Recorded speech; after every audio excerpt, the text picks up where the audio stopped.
respected chairman, co-chairman, distinguished delegates. Wooden monuments in India, epitomes of beauty and talent, need protection from a biological perspective. This is my topic today. And I am from the Institute of Wood Science and Technology. Already co-chair has introduced me. Now, monuments in India. The very word monument is really enchanting, and also it takes us to a realm of enjoyment. What are monuments? Monument is defined like this. It's a type of structure either explicitly created to commemorate a person or important event, or which has become important to a social group as a part of culture and heritage and in existence for not less than 100 years. As all of you know, the cultural heritage of India's 5,000-year-old civilization is reflected by a number of monuments, forts, palaces, temples, mosques and churches scattered throughout the country. Indian architecture evolved over a period of time and incorporated definite influences from its various rulers, either Hindus, Muslims or British. Monuments and architecture, they are very much closely linked. Architecture concentrates immensely on the religious and spiritual aspects and date back to 2500 BC. Millions of temples, forts, palaces are spread out across the length and breadth of India. Then let me have a retrospect of this my topic. There were days when wood was in plenty and scarcity was unknown in our country. Wood was an essential part of architectural designs in palaces, temples and commodity places throughout the history. And wooden sculptures and artworks in monumental structures depict the creativity of artists in historic past. The major species of wood they were using were teak, rosewood, sandalwood. They were used in plenty in sculptures, doors, ceilings, in many monuments in India. So wood was a major material for architectural excellence in India. The most dominant material culture of any country is contributed by trees in the form of the material wood. And wooden monuments not only lock within them the carbon stocks but also the cultural heritage of our country. I'll talk to you regarding different palaces in India, temples in India, which have wood built into their structures and which are still preserved in our country. Palaces in India are the epitome of sheer opulence and comfort. These were built in some of the most beautiful cities of our country, offering a visual treat to the visitors. They showcase a brilliant range of architectural style and artistry, reflecting an elegance of style. All this speaks of bygone golden era of intrigue, valor, glory, deceit, romance and splendor. Some of the palaces have been now renovated as luxury hotels and they are offering a whiff of royalty. Coming to the wooden palaces in India, I will just present before you some of the typical examples. One among them is recently which has come into the global fame is Padmanabhapuram Palace. It's in Kerala. It's built in 16th century. This palace lies at the end of the mainland India. It's an enticing piece of to any lover of art and architecture. This old palace of Rajas of the erstwhile Travancore, 1550 to 1750 AD, is a fine specimen of Kerala's indigenous style of architecture. You can see the picture here over the right here. Then coming to the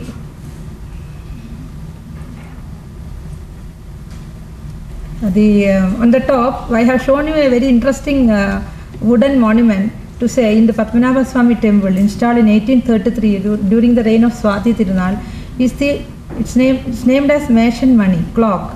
It has on its dial a man's face with two gods on either side. Crafted from mahogany wood, every time the clock completes an hour, the man opens his mouth and the gods hit his cheeks. The clock still works. Then coming to another very interesting monument, wooden monument in our country is Tipu Sultan's palace in Srirangapatna. This palace is a summer palace of Tipu Sultan built in 1784. It's mainly of teak wood. The beauty of this palace lies in its simple and elegant architecture.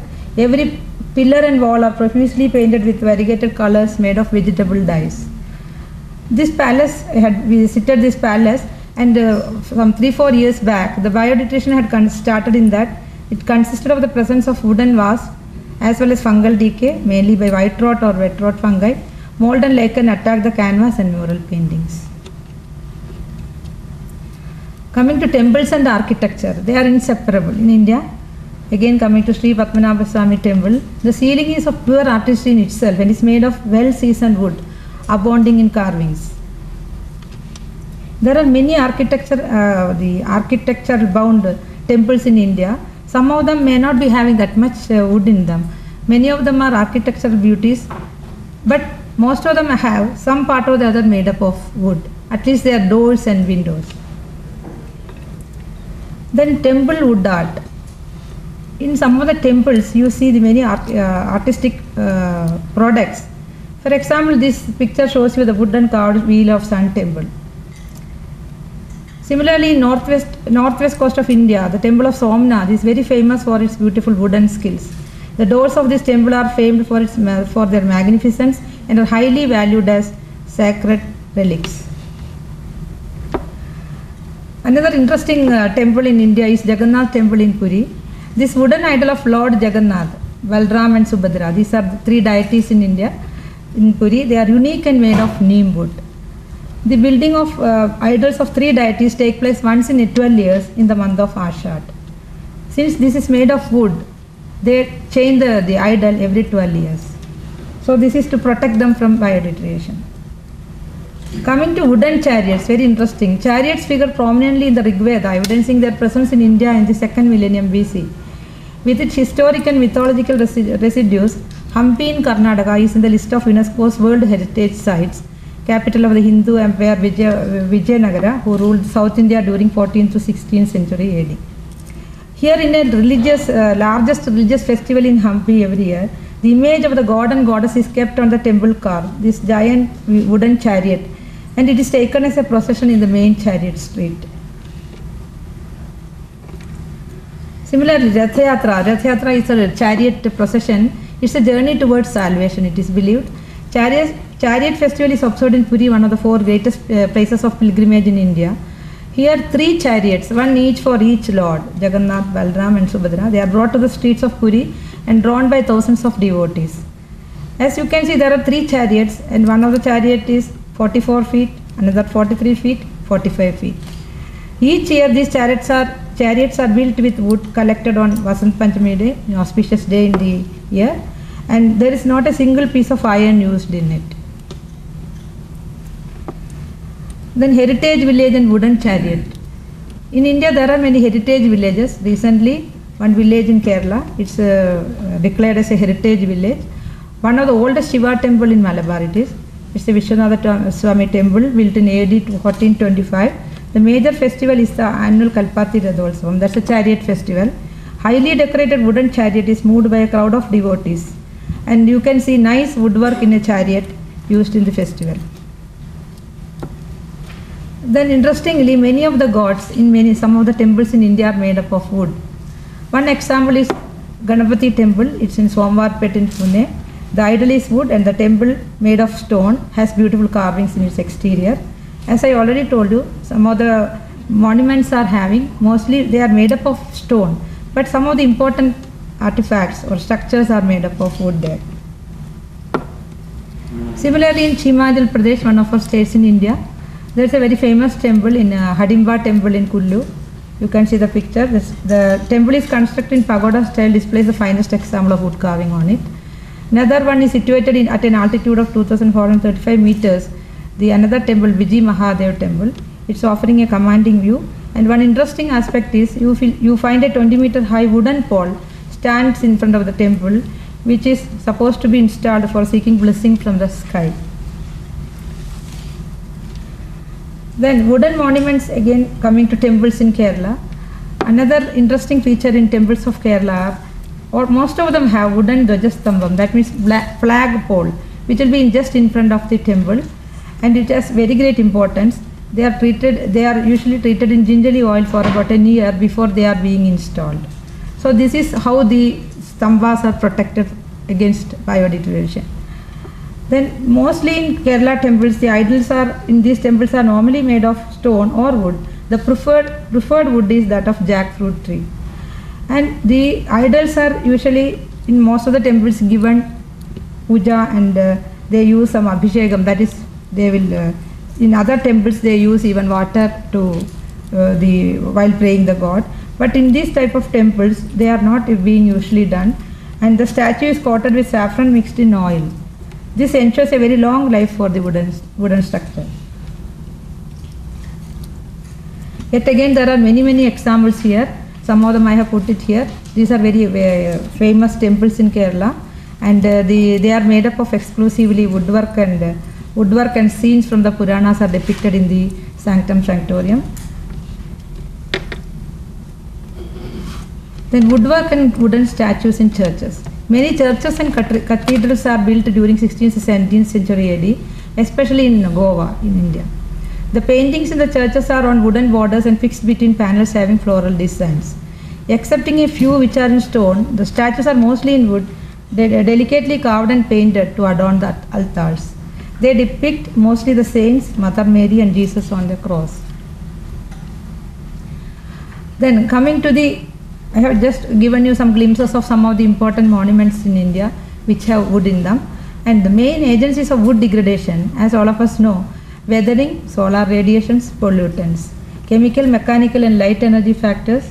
Then in solar radiation, UV, visible and IR, moisture, temperature and oxygen, pollutants, sulfur dioxide, nitrogen dioxide, ozone, and UV also changes the color of wood to yellow, brown and later grey.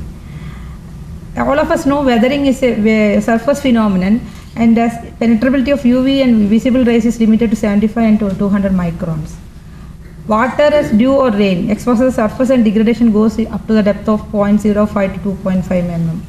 High temperature also reduces the RH and causes reduction in the equilibrium moisture content, hence shrinkage of surface layers.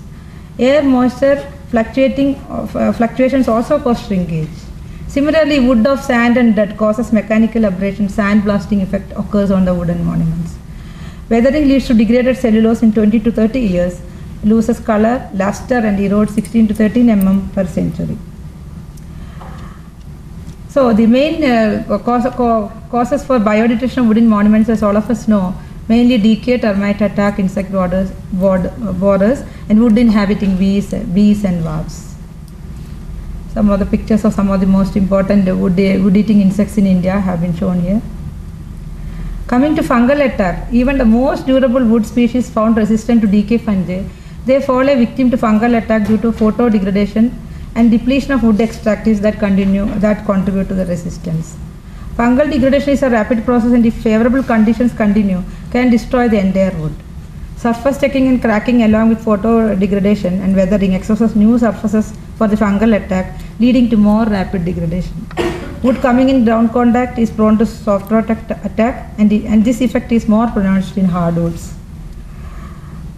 As all of you know, the most important enemies of wood are borers and termites. They are the agents which can destroy inadequately protected wood, and in India most of the wood are inadequately protected. Most of the wood species used for our monuments are mainly deodar, teak, sal, etc. They are of course very durable. That's why they have withstood the test of time, and some of the timbers date back to even thousands of years in India. However, their durability fades with time due to depletion or modification of the extractives present in such wood species. Chemical treatments for long-term protection are thus needed even for such wood species. Coming to the main topic, protection of monuments. This is a question in front of us. India, being a land of rich cultural heritage, is a treasure house of historic buildings and monuments. As many as 26 cultural and natural sites in India have been included in the World Heritage listing by UNESCO. In addition, until 2005, approximately 67,000 listings covering 200 places and 25 states in India were completed outside the World Heritage listing. And in India, Archaeological Survey of India, it is the body under the Department of Culture, Ministry of Culture, is responsible for preserving designated ancient monuments of national importance. ASI has declared more than 3,600 monuments to be of national importance. All the 3,600 monuments of national importance, most of them have at least some part as wood. But the situation is that ASI also usually look into the degradation by other aspects, weathering and other aspects. Wood deterioration is not being considered seriously in India as of now. Its major activities of ASI are conserving, maintenance, preservation of centrally protected monuments and sites, the chemical preservation of monuments, and raising of awareness of their heritage. Archaeological and historical pursuits in India started with the efforts of Sir William Jones, who formed the Asiatic Society on 15 January 1784 in Calcutta, it's the earliest one. Following acts were enacted for better preservation and maintenance of monuments, and also to prevent illegal trafficking of antiquities and art treasures. So these are the important acts in India: Ancient Monument and Archaeological Sites and Remains Act 1958, Antiques and Art Treasure Act 1972, Treasure Trove Act 1878, and the Ancient Monument Preservation Act 1904. They are all in vogue now. So it's very important that to determine to decide the protection from biodegradation, we should know the biocidal compounds on which combination of products will be the best suitable to combat and prevent the biodegradation. Then similarly, termites are the major enemies of wood in India, as you all know. About 300 species of termites are known from India, and the termite-based technologies for combating termite infection in the walls and wooden structures are very important, but which are not being done now. Identification and isolation of fungi and termite, and assessing the efficacy of treatments also gain more importance. The real challenge before us is to plan the necessary measures of conservation with a view to assure the survival of this built cultural heritage and unique symbols of our civilizations for centuries to come. There is a need to give more thrust to the scientific research in conservation options based on preliminary investigations, which include the knowledge of physical nature of the object, attack of insects, state of decay, and of the factors which induce its decay. The field of conservation therapy to be based on a correct diagnosis, which is currently lacking in India. So the scientific approach we should adopt is rational and scientific approach starts with a study of structural integrity, determining the causes of deterioration, planning the corresponding remedial measures, selecting compatible repair and restoration materials, and meticulous execution with the help of qualified contractors. So as all of you know, there are many methods, standardized techniques of protection, including fumigation, application of borates, spraying and applying the chemical insecticides and other protectants, treatment with CCA, CCB, etc. They are all known, but most of these are not being practiced in monuments now. So challenges and need for research: identify the wood species and its anatomical and physical properties in relation to climatic and physical environment. These are the research strategies which we are yet to take up. Compare the biological and mechanical properties in respect to age, species, situations, and any treatment adopt. Develop a wood protection strategy to preserve the monuments and prolong their lives. So these are the strategies which we should adopt. Still we are not ahead in this work as of now. So this is our challenge. Thank you all. Patience here.